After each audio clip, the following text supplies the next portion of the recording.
पाकिस्तान के home minister Mohsin Naqvi एक press conference में थोड़ी लंबी छोड़ते दिखे मतलब ऐसा जो कि वो कोई नहीं सोच सकता था, वो बात उन्होंने बोल दी। उन्होंने बोला इजराइल और ईरान के बीच में जो पीस आई है, जो सीज फायर हुई है, वो पाकिस्तान ने करवाई है, और ये भी वर्दी को भी क्रेडिट दिया। हालांकि आका वही हैं, तो इनको आगे कभी मोहसिन नकवी को प्राइम मिनिस्टर बनना है, प्रेसिडेंट बनना है, उसके लिए वर्दी करेगी, तो वर्दी को तो वो क्रेडिट देंगे, इसमें कोई शक नहीं। वर्दी से डरते भी पूरे पाकिस्तान में नारे लगते हैं, ये जो दहशतगर्दी है इसके पीछे वर्दी है, लेकिन ये वर्दी वो दूसरे कंट्री में पीस करवा रही है।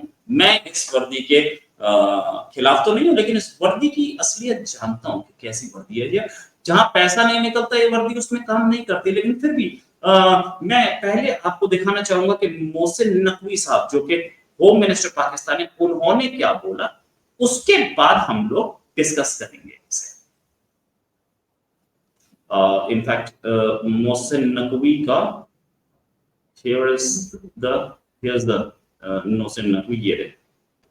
आखिरी चीज ये जो आपको ईरान के साथ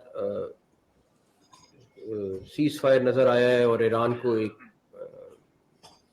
कामयाबी नजर आई है, मैं आपको सिर्फ ये जरूर बताऊंगा कि इसमें प्राइम मिनिस्टर साहब का बड़ा रोल है और इसके पीछे भी वर्दी है।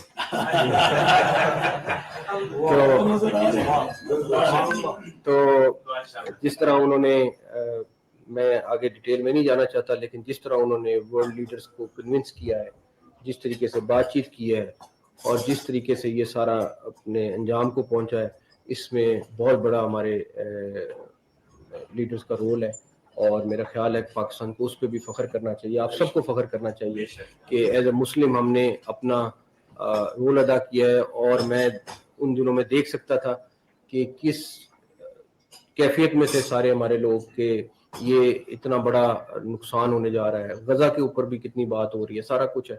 एनीवेज, हम आप सबका बहुत बहुत शुक्रिया अदा करते हैं और इंशाल्लाह ताला हम आपके साथ ये सिलसिला जारी,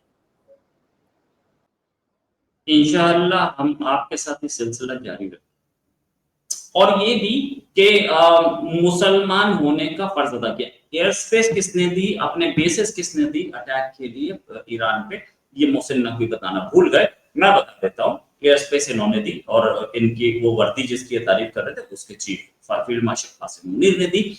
लंच किया तो लंच ऐसे ही तो नहीं होता ना, वो भी व्हाइट हाउस में।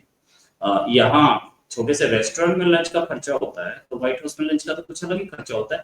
ये क्या पाकिस्तान के लोग, पाकिस्तान के पॉलिटिशियंस अपने लोगों को बेवकूफ बना रहे हैं, या सच में पाकिस्तान इजराइल के साथ कोजी अप कर रहा है? क्योंकि इजराइल और पाकिस्तान के डिप्लोमेटिक रिलेशंस नहीं है। इजराइल पाकिस्तान इजराइल से बात नहीं कर सकता ऑफिशियली, क्योंकि डिप्लोमेटिक रिलेशंस नहीं है। पासपोर्ट पे लिखा है कि passport not valid for Israel. उसके बाद अगर ये बोल रहे हैं कि हमने बातचीत की, तो क्या पाकिस्तान इजराइल से बातचीत कर रहा था? इसी बात करने के लिए हमारे साथ डॉक्टर अभिषेक मिश्रा, जो कि इजराइल में रह के पढ़ चुके हैं, इजराइल की रग रग से वाकिफ है और पाकिस्तान की रग रग से उससे ज्यादा वाकिफ है। बहुत बहुत स्वागत डॉक्टर साहब आपका हमारे शो में। डॉक्टर साहब, ये क्या सिचुएशन, क्या ये झूठ बोल रहे हैं अपने लोगों से कि हमने एक मुसलमान कंट्री को बचाया, या फिर ये पाकिस्तान इजराइल के साथ कोजी अप कर रहा है, कहीं रिकॉग्निशन देने की बात चल रही है? झूठ बोल रहे हैं ये तो मैं नहीं कहूंगा, क्योंकि झूठ बोलने के लिए भी कुछ बेसिस होना चाहिए। ये तो मेरे ख्याल से कहानियां बना रहे हैं यार, कोई इसका रेलेवेंस नहीं है। आप अमेरिका से बात करोगे, आप अमेरिका को बताओगे, बिकॉज इजराइल की जो वॉर है उसमें अमेरिका का बहुत बड़ा रोल है भाई। बिना अमेरिकन के तो ये कुछ हो ही नहीं सकता था। वेपन की सप्लाई थी, बहुत कुछ था, और मुझे समझ में नहीं आया कि क्या रोल प्ले किया उन्होंने, क्योंकि भाई अमेरिका ने, उन्होंने बम मारा न्यूक्लियर इंस्टॉलेशंस पे। अमेरिका ने कहा दैट्स इट, हम बम नहीं मारेंगे। ईरान ने जो है इजराइल के शहरों पे हमला किया, इजराइल ने उनके जो है पूरा टॉप मिलिट्री कमांडर उड़ा दिया। उसके बाद जो है ट्रम्प साहब की ट्वीट आई है कि भाई दोनों देश जो है वो 14 घंटे के अंदर सीज फायर कर देंगे, पहले इजराइल ईरान करेगा फिर इजराइल करेगा। तो ये सब ट्वीट ट्रम्प साहब को शहबाज शरीफ लिखवा रहे थे।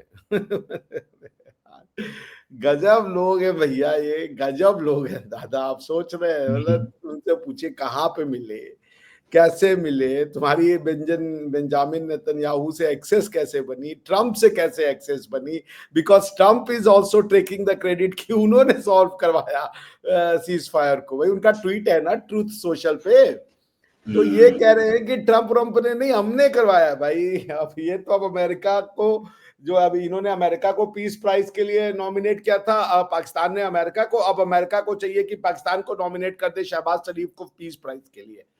भाई एक होता है छोड़ना, एक इनका कोई जैदी आता है यार, उसको मैंने सुना है एक दो बार, वो बोलता है 2026 वो पता नहीं कौन सा रिसर्च कर रहा है, he has change the meaning of the term research.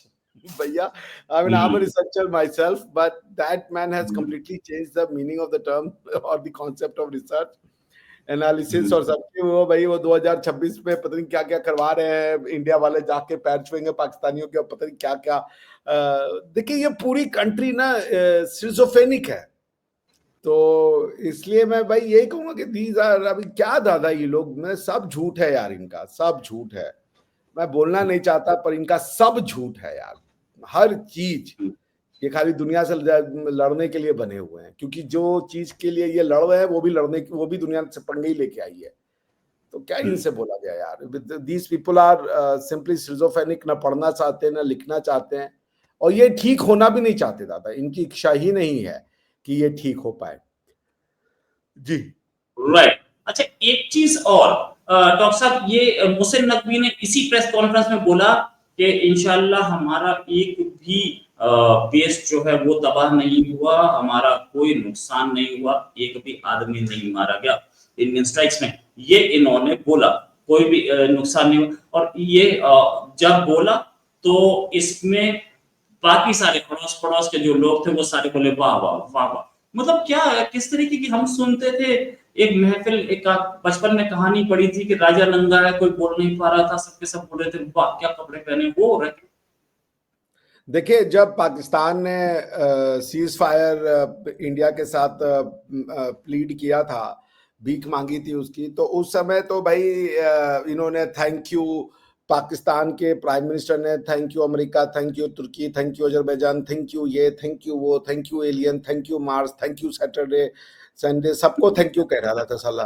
ठीक है अब मैं कह रहा हूं कि इनकी इस एफर्ट का एक्नॉलेजमेंट खामनेई साहब कर दें, और उधर से नेतन्याहू साहब कह दे कि थैंक यू पाकिस्तान और थैंक यू इजराइल, अरे ईरान कह दे थैंक यू पाकिस्तान, इजराइल कह दे थैंक यू पाकिस्तान। जब आपने इतना बड़ा रोल प्ले किया है तो दे मस्ट से, जैसे बेंजामिन नेतन्याहू ने सीज फायर के बाद ये कहा कि थैंक यू ट्रम्प साहब और बहुत बड़ी रोल प्ले की है आपने, तो फिर भाई समवन शुड एक्नॉलेज ना आपका क्लेम है तो, कि क्लेम का कोई एक्नॉलेजमेंट ही नहीं है। ये तो ये ट्रम्प साहब बन रहे हैं कि हमने ये करवा दिया, हमने वो करवा दिया यार, मतलब अरे तो कहलवा दो आप खामनेई से, एक ट्वीट ही करवा दो कि thank you Pakistan for playing the crucial and significant role in ceasefire brokered between Israel and Iran. लिख दे, एक मैसेज कर दे। नहीं तो ये बात पाकिस्तान के अंदर से कोई पूछने की हिम्मत नहीं रखता कि भाई साहब आपने इजराइल से बात कैसे की जब आप इजराइल को दुश्मन मानते हो तो। अरे हमने कहा चलो भाई कर लिया, मुसलमान होने के नाते कर लिया, कोई बात नहीं है, चलिए कि भाई ईरान इस्लामिक कंट्री है, उसके लिए इन्होंने अपना जो है सो कॉल्ड जो इनका वो है मोरालिटी या जो प्रिंसिपल है, प्रिंसिपल पोजीशन से पीछे हट गए, चलो भाई मान लिया। भाई एक्नॉलेज तो करवाओ, आप राष्ट्रपति प्रधानमंत्री वर्दी और सर्दी और दिल्ली की सर्दी और पाकिस्तान की वर्दी दोनों का कोई सब क्लेम कर दिया है आपने। अरे भाई कोई एक्नॉलेज तो कर ले यार। चलो मान लिया, आई ट्रस्ट यू नकवी साहब, I trust you from the bottom of my heart, I do trust you. Nevertheless there must be some जिसे कहते हैं corroborative evidence, there must be acknowledgement. आप करवा दो एक ट्वीट, ईरान से करवा दो, चलो इजराइल छोड़ दो, ईरान से करवा दो, ईरान के किसी मिनिस्टर लेवल के आदमी से करवा दो, चलो खामनेई साहब से छोड़ दो, जो दूसरे पेशेंजात साहब है उनसे छोड़ दो, आप एक किसी मिनिस्टर से करवा दो कि भाई we thank Pakistan for Shehbaz Sharif and Asim Munir for their role in brokering a very important ceasefire between Pakistan, between Iran and Israel and America। मैं मान जाऊंगा, गजब झूठे हैं साले को भाई, लोग गजब झूठे हैं दादा, मतलब भाई परेशान है इनसे हम। They really speak truth, they true जिसे कहते हैं ना, they speak lies to through their teeth, they do एकदम भाई गजब। जिसे वो कौन सा यार एक मीम है ना, गजब टोपीबाज आदमी है यार तो ये चीज सोचने की है कि इजराइल और ईरान के बीच में सीज फायर पाकिस्तान ने करवाई। वाह, मतलब इजराइल आपकी, अब इन्होंने ट्रम्प को भी पीछे छोड़ दिया, ट्रम्प कह रहा हमने करवाई है ट्रम्प कह रहा है मैंने करवाई, ये ऊपर निकले नहीं हमने करवाई। अच्छा, हर आदमी क्लेम कर रहा है, ये तो मुझे लगता है जॉइंट मिल सकता है Nobel peace prize Asif Munir को और ट्रम्प को। अपनी peace, good idea, good idea, good idea, सही। Good idea. They इस must बार claim, they must take their claim for joint peace prize, जैसे उनको मिला था ना, क्या नाम है हमारे बचपन बचाओ आंदोलन वाले सत्यार्थी साहब को, और उधर से उनको क्या नाम है, वो जो लड़की थी बेचारी मलाला मलाला मलाला मलाला हाँ, मलाला और सत्यार्थी साहब को साथ में मिला था। वैसे दिलवा दें, Trump and Asif Munir and Shehbaz Sharif are the winner of Nobel peace prize 2026। हम तो भैया आंखों में आंसू ऐसे पहले कईयों को मिल चुका है, ऐसे पहले कईयों को मिल चुका है। मतलब पहले यासिर अराफात और इनकी बातचीत पे भी शायद मिला था। लेकिन हाँ, एक चीज जरूर है, शिन फेन वाले केस में मिला ही था। वो जो नॉर्थ आयरलैंड पीस टॉक्स है उसमें भी जॉइंट विनर्स थे। जॉइंट विनर्स ऐसे बहुत रहे हैं, नो डाउट अबाउट इट। तो ये कहानी है। इस बार हो सकता है, मैं तो सही बताऊंगा कि वो पाकिस्तान जो है, ये जो दहशतगर्दी है इसके पीछे वर्दी है, लेकिन वर्दी पीस का काम करेगी मैं जिंदगी में सोच नहीं सकता था, क्योंकि इन्होंने फिलिस्तीनियों को जाकर के मारा था। जब पाकिस्तानी आर्मी ऑफिसर का नाम था जनरल जियाउल हक, उसने जाकर के अपने मुसलमान भाइयों को मारा था, जो मुसलमान की और इस्लाम की इतनी कसमें खाता था। कुर्सी पे चिपकने का तरीका पाकिस्तान की आर्मी पॉलिटिशियंस से बेहतर जानती है। और ये जो पीस बताई जा रही है, क्या पाकिस्तान में कोई एक ऐसा जर्नलिस्ट नहीं जो ये क्वेश्चन पूछ ले कि यार आप तो खिलाफ थे ना, आप तो इजराइल से बात भी नहीं करते, आप तो इजराइल को पसंद नहीं करते, कोई डिप्लोमेटिक रिलेशंस नहीं है, फिर आपने बातचीत कैसे की? इसी के साथ डॉक्टर अभिषेक मिश्रा सर आपके साथ दोबारा एक जल्दी डिस्कशन करेंगे। अभी के लिए नमस्कार, धन्यवाद, जय हिंद, जय मां भारती।